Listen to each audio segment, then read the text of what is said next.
Hi Vijay. ஐயோ, என்னது இந்த நேரத்துல வந்திருக்கீங்க? நல்ல நேரத்துல தான் வந்திருக்கேன். நல்ல செய்தியோட வந்திருக்கேன். நல்ல செய்தியா? வாங்க. என்னங்க நீங்க? டாக்டர் வேற இருக்காரு. நம்ம ரெண்டு பேரும் பேசிட்டு இருக்கறத பார்த்தா அவர் திட்டுவாரு. சீக்கிரம் கிளம்புங்க. நான் ரொம்ப முக்கியமான மேட்டரா வந்திருக்கேன் விஜய். சரி, என்ன விஷயம் சொல்லிட்டு முதல்ல சீக்கிரம் கிளம்புங்க. கிளம்புறதா? முடியவே முடியாது. நீ என் கூட வந்தா தான் நான் போவேன். என்ன விஷயம் முதல்ல அதை சொல்லுங்க. ஊர்ல இருந்து எங்க அப்பா அம்மா வந்திருக்காங்களே. அப்படியா? உன்னை பாக்குறதுக்காக ரெண்டு பேரும் வெயிட்டிங். இந்த கெட்டப் ஓகே. சீக்கிரம் வா, பார்த்துட்டு வந்துடலாம். டாக்டர் இருக்காரே. அவரோட கிளினிக்ல அவர் இருக்கத்தான் செய்வாரு. இருக்கட்டும், நீ சீக்கிரம் போய் ஏதாவது ஒரு கதை அடிச்சுட்டு ஓடி வா. நான் தெரு முனையில வெயிட் பண்றேன். ஓகே? சரி, சீக்கிரம் வா.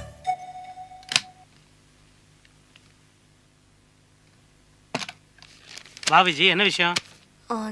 டாக்டர், கொஞ்சம் அவசரமா வெளில போகணும். அதான் உங்ககிட்ட பெர்மிஷன் கேட்கலான்னு வந்தேன். என்ன மேட்ரு? இப்போ எதுக்கு வெளியே போகணும்? அப்பாவை ஹாஸ்பிட்டல் கூட்டு போகணும். அதான். Very good very good. உங்க அப்பா ஹெல்த் இப்போ எப்படி இருக்கு? வேற எதுவும் ஃபர்தர் காம்ப்ளிகேஷன்ஸ் இல்லையே? அதெல்லாம் எதுவும் இல்லை. ரொட்டீன் செக்அப் பண்ணுன்னு சொன்னாங்க. அதான். நான் ஒரு மடையன். அன்னைக்கு உங்க அப்பா விஷயமா அந்த டாக்டர் கிட்ட ஃபோன்ல பேசுறதோட சரி. அதுக்கப்புறம் உங்க அப்பாவோட ஹெல்த் கண்டிஷன் எப்படி இருக்குன்னு ஒரு கர்டசி கூட ஃபோன் பண்ணல. இப்போ ஃபோன் பண்ணிடுறேன். டாக்டர், அதெல்லாம் எதுவும் வேண்டாம். அதான் சொன்னேனம்மா, இது சும்மா ஒரு கர்டசி கால். ஹலோ டாக்டர், நான் சிவா பேசுறேன் டாக்டர். எந்த டாக்டரா? டேய், நான் டாக்டர் சிவா பேசுறேன்டா. என்னது? நானும் டாக்டராவா? ஏன்டா ஒரு டாக்டர் இன்னொரு டாக்டரை டாக்டர் கூப்பிடுறது அவ்வளோ பெரிய தப்பா? ஓ, ஐம் சாரி, ராங் நம்பரா? நான் ரேட்டு தான் சார் போட்டேன், அது ராங்கா போயிடுச்சு.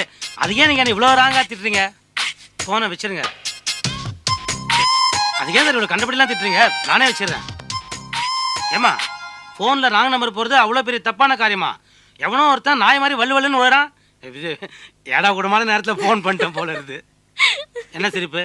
இப்போ எதுக்கு சிரிப்பு? உனக்கு பர்மிஷன் கிராண்டட், கெட் அவுட்.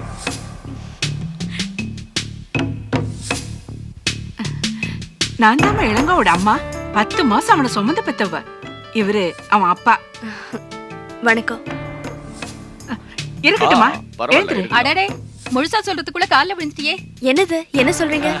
அது வந்து முழுசா ஒன்னு அறிமுகப்படுத்துறதுக்கு முன்னாடி நீ கால்ல விழுந்துட்டியேன்னு சொல்ல வராங்க. இல்லையா அத்தை? சும்மா சொல்லக்கூடாதுடா. லட்சணமா லட்டு மாதிரி இருக்கா. அப்பா, தேவையானதை மட்டும் பேசுங்க. அதை விட்டுட்டு லட்டு கிட்டுன்னுட்டு. உங்க அப்பாவுக்கு எப்பவுமே விவசாய கம்மி. எங்க எதை கவனிக்கிறதுன்னு தெரியாது. சரி சரி, உட்காருங்க. உட்காருமா. ஏம்மா விஜி, உங்க அப்பா என்ன பண்றாரு? அப்பா நில வீடு வாங்கி விக்கிறது, பத்திரம் எழுதி தரது, ரெஜிஸ்ட்ரேஷன் கவனிக்கிறதெல்லாம். அப்படியா? இளங்கோ உங்க குடும்பத்தை பத்தி ஓரளவு சொல்லியிருக்கான். எங்க குடும்ப அந்தஸ்துக்கும் இளங்கோவோட பர்சனாலிட்டிக்கும் பெரிய பெரிய குடும்பத்துல இருந்தெல்லாம் பொண்ணு கொடுக்க தயாரா இருக்காங்க.